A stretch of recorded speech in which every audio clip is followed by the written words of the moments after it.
Merry Christmas! For the first time in more than 100 years, Ukrainians officially celebrate Christmas with the whole free world. This is one more step of our nation from the Russian Empire to the free countries. Good afternoon, this is Pavel Shtermach on UATV English, bringing some hard truths in easy terms for the whole free world directly from Ukraine.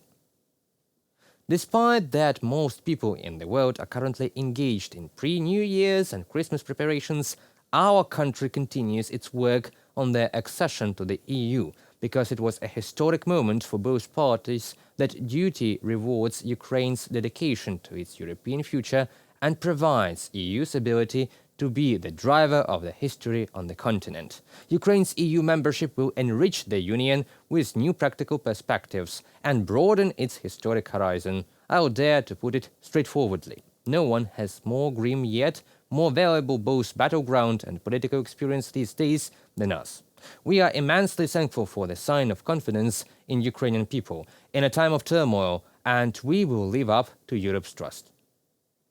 Europe deserves to be strong.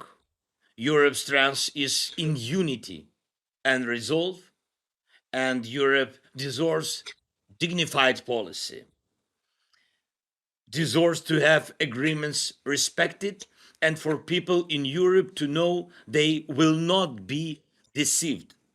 10 years ago in Ukraine, people rose up under the flags of the European Union. It was a symbol of truth for them, and it should remain so. And I ask you one thing today: do not betray the people and their faith in Europe. If no one believes in Europe, what will keep the European Union alive? The path of accession is long and narrow, yet one is already shouldn't doubt this ability to do what it takes to reach the destination successfully.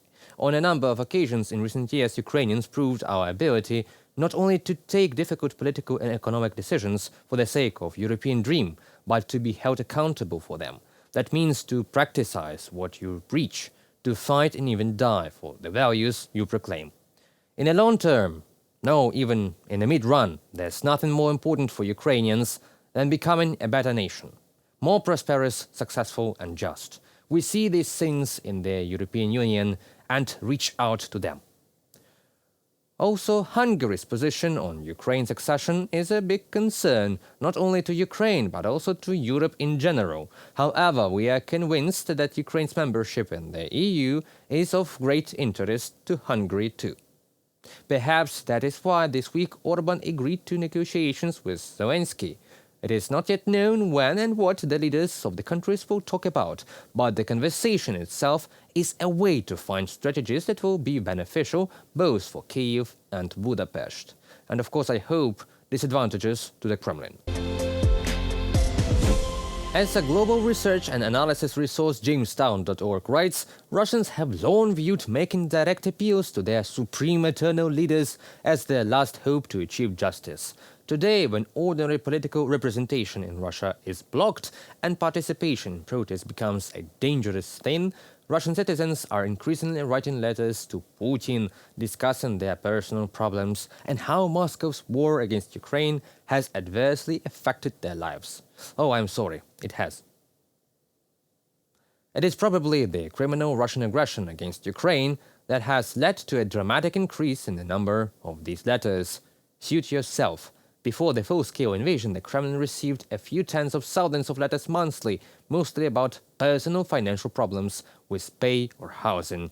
Now the Russian Tsar's mail server letterskremlin.ru receives more than 100,000 letters a month.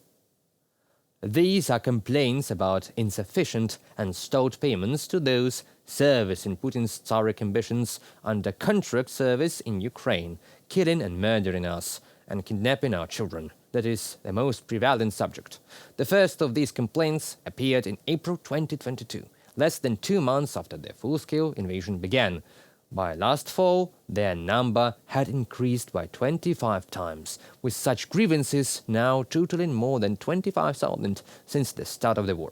The second largest group of letters covers problems and concerns with mass mobilization. I just love that problems and concerns of mass mobilization, as if mass mobilization as such is not the greatest problem and concern. Anyhow, most of the complaints arrived in October 2022, when they were coming in at a rate of about 400 a day, and have since continued and grown in number significantly. The third largest category involves complaints about the treatment of those serving under contract rather than drafted soldiers. These letters protest poor treatment and pay have been coming in at the rate of approximately 1,000 a month.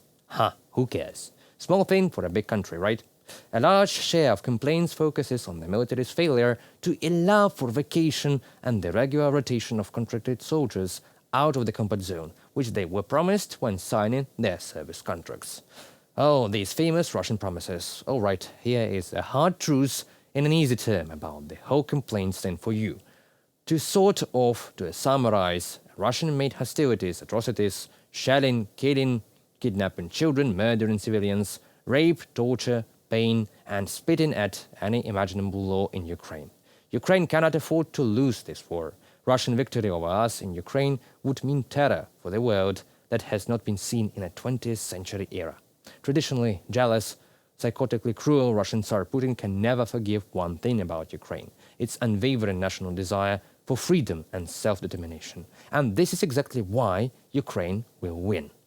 Do not fall for the false illusion that Russia will voluntarily return to its pre-war fictitious peaceful state with good amount of corrupt money for its business partners after attacking Ukraine. Don't believe the claims of the collective subject Putin about unwillingness to wage war with NATO. Russia genuinely wants to break the traditional world order, destroy agreements and international law, and dominate global politics through brute force. Mikhailo Podolyak, advisor to the head of the Office of the President of Ukraine on social network X, formerly Twitter.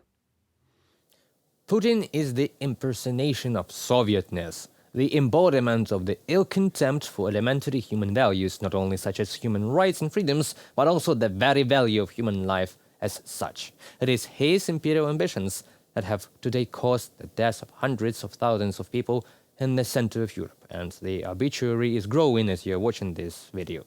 And what are the Russians doing? They complain.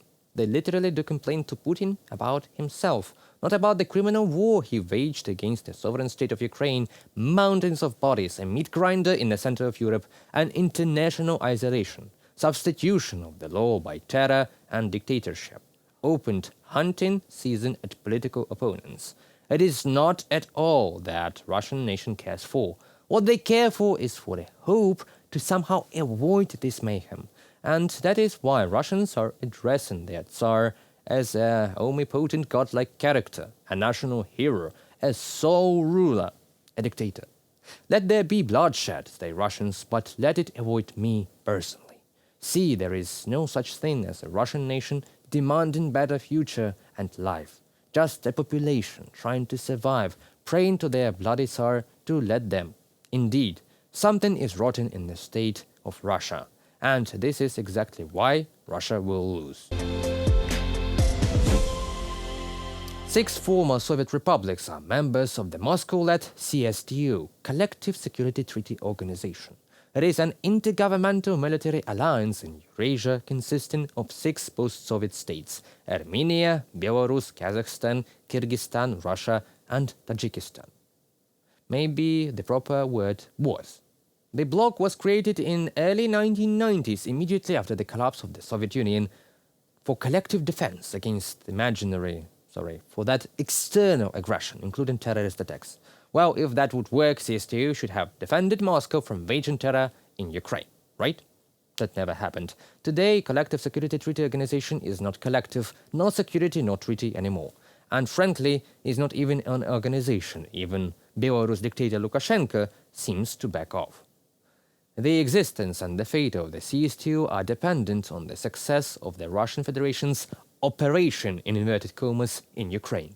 If Russia wins, the CSTO will keep going, but if it doesn't, the CSTO will dissolve, said Lukashenko. This week, the Parliamentary Assembly of the CSTO member states took place in Moscow. Almost all of them, representatives of Armenia, refused to go. Earlier, Armenian Prime Minister Nikol Pashinyan has also refused to sign a draft declaration of the CSTO Collective Security Council during the summit in Yerevan. If at the moment we have made or have not made any decision, then our guideline is the state interest of Armenia. If we, as members of the CSTO, cannot receive the help and support we need, while at the same time membership is insurmountable obstacle to receive help from other parties, then we must make a decision based on our interests. Nikol Pashinyan, Prime Minister of Armenia. I cannot even imagine how much money the Kremlin will have to spend to keep other countries in the organization if Yerevan decides to withdraw from it. But it seems that CSTO is collapsing, or it has never really existed other than on paper. The whole idea is that alliance officials are pushing that its borders with Russia should be strengthened and guarded by up to 300,000 troops. The first echelon of NATO troops may consist of about 100,000 soldiers ready to deploy within 10 days. Obligation to ensure that we provide Ukraine with the weapons they need. Because it will be a tragedy for Ukrainians if President Putin wins, but it will also be dangerous for us. Because then the message to all authoritarian leaders, not only in Moscow but also in Beijing, is that when they violate international law, when they invade another country, when they use force, they get what they want. So this is about the whole idea of a rules-based international order where territorial borders are respected. And therefore, NATO allies have provided unprecedented level of military support. An important component of NATO's deterrence and defense posture in its military presence in the eastern part of alliance territory. In recent years, allies have enhanced NATO's forward presence by establishing multinational battle groups in Bulgaria, Estonia, Hungary, Latvia, Lithuania, Poland, Romania, and Slovakia. They have also sent more ships, planes, and troops to NATO's eastern flank, from the Baltic Sea in the north to the Black Sea in the south. These actions demonstrate allies' resolve and readiness to defend alliance territory and people. Good to know, as dictatorship never stops unless it is stopped. NATO officials' side puts it pretty straightforward. NATO has increased its military presence in the eastern part of the alliance as a direct result of Russia's behavior, which reflects a pattern of aggressive actions against its neighbors and the wider transatlantic community. Russia is the most significant and direct threat to allies' security and peace and stability in the Euro-Atlantic area. It is following that Russia's full-scale invasion of Ukraine in February 2022, the allies reinforced the existing battle groups and agreed to establish 4 more multinational battle groups in Bulgaria, Hungary, Romania, and Slovakia. This has brought the total number of battle groups to 8, effectively doubled the number of troops on the ground and extended NATO's forward presence along the alliance's eastern flank, from the Baltic Sea in the north to the Black Sea in the south. Today, troops and personnel from NATO allies serve, train and exercise together in the east of the alliance, representing a strong expression of unity and solidarity. Forces from contributing nations rotate in and out of the battle groups, and at any given time they may be deployed to the battle groups or stationed in their home countries with the ability to deploy rapidly if needed. That concludes our today's video. Thank you for watching. Stay updated, comment, like and subscribe to our UATV English channel for more news from Ukraine. Your support really matters. Merry Christmas.